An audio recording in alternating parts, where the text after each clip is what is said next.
Here's something we haven't done in a while, a non-SNC story to open the show. That Trans Mountain pipeline, that's owned by you and me, the Canadian government. Got some good news today. The National Energy Board greenlit the mega project's expansion, but there are conditions. Here is how the National Energy Board's Chief Environmental Officer framed the decision. While recommending that the project be approved, the NEB report concludes that project-related marine shipping is likely to cause significant adverse environmental effects on the southern resident killer whale, as well as Indigenous cultural use associated with the southern resident killer whale. The NEB also found that greenhouse gas emissions from project-related vessels would likely be significant. All right, let's bring in someone with a seriously vested interest in getting that pipeline in the ground and quickly. Alberta Premier Rachel Notley joins us from Calgary. Premier, thanks for doing this. I mean, does this leap the project forward dramatically, or is this just a fairly easy hurdle to clear and the rough road still ahead? I wouldn't call it an easy hurdle to clear by any means. Certainly when the Federal Court of Appeal reversed the decision of the federal government last August, my personal concern was, my greatest level of concern was actually for the NEB process, because I thought that there was a lot of opportunity within it for people to use sort of legal gamesmanship to drag it out. So I'm pleased that they were able to meet their deadline. And I'm also, of course, pleased that they made a recommendation that the project was in the best interests of Canadians, and that the federal government should move ahead with it. It's not the end of the game, though. We also know it's a step, and of course we still need the federal government to do its work on robust, meaningful consultation and accommodation with Indigenous people, and then we need for them to make their decision. But this is certainly a step forward. What's your message to environmentalists who will note this report sees significant adverse environmental effects, a big boost in greenhouse emissions, major impact if there's a spill? What do you want to tell them about this?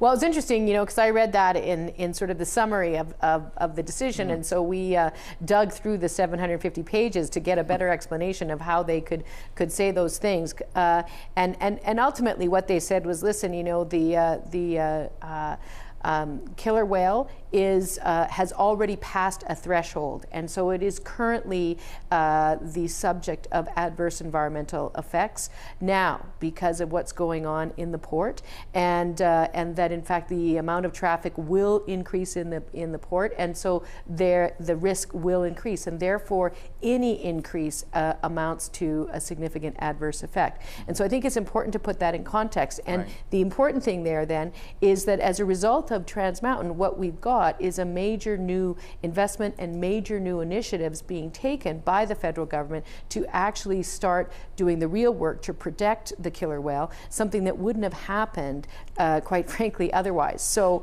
yeah. It's not quite as black and white as it would appear from reading those top lines. Okay, I'm curious. The federal government, the cabinet here has 90 days. It's a race against the clock, particularly for you. You're in an election this spring, and you know, the polls aren't totally in your favor on this one. Do you need this greenlit for your re-election campaign? You know, we don't anticipate that it will get ultimately decided by the federal government before our election.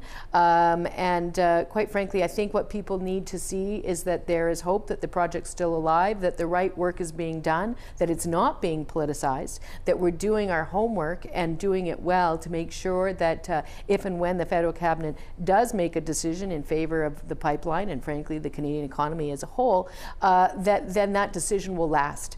And so that's and we have been fighting for that since day one, and we're going to hold the federal government's feet to the fire to make sure that they get it right this time, and that's the conversation that we'll have with voters. But frankly, we knew as soon as the Federal Court of Appeal decision happened last summer that the timelines were not going to work for our provincial election, but this is a project that is almost 70 years in the making, right. And we're closer than we have been before, and we're going to keep fighting, and I believe that the pipeline's going to get built. Will this take some of the wind out of sails? I mean, we've seen some alarming billboards in Calgary talking about getting out of the country of Canada. Alberta should go it alone. We had a convoy down here in Ottawa that was clearly a very frustrated number of drivers talking about oil industry decimated, and maybe we'd be better off without being under Trudeau's Canada.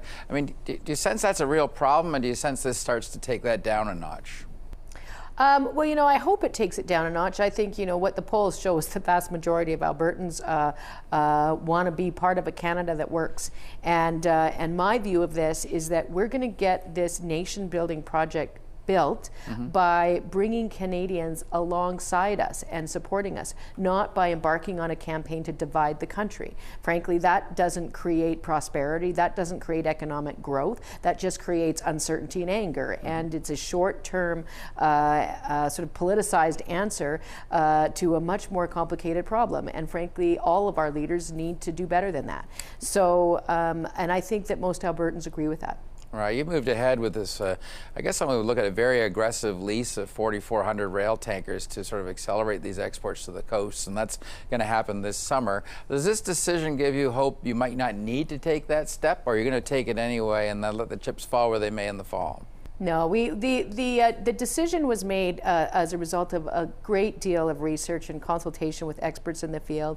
And the crude by rail is about dealing with sort of the projected increase in production and the projected bringing on of pipelines, both TMX as well as Keystone, over the course of the next few years. And we know that between now and then there's going to be clear pieces like what we saw in November, where our takeaway capacity just didn't keep up with our production, and we saw the price of oil drop to below $10 a barrel, which is absolutely unsustainable, and it is not an acceptable outcome for the working people of this province, or frankly for the country.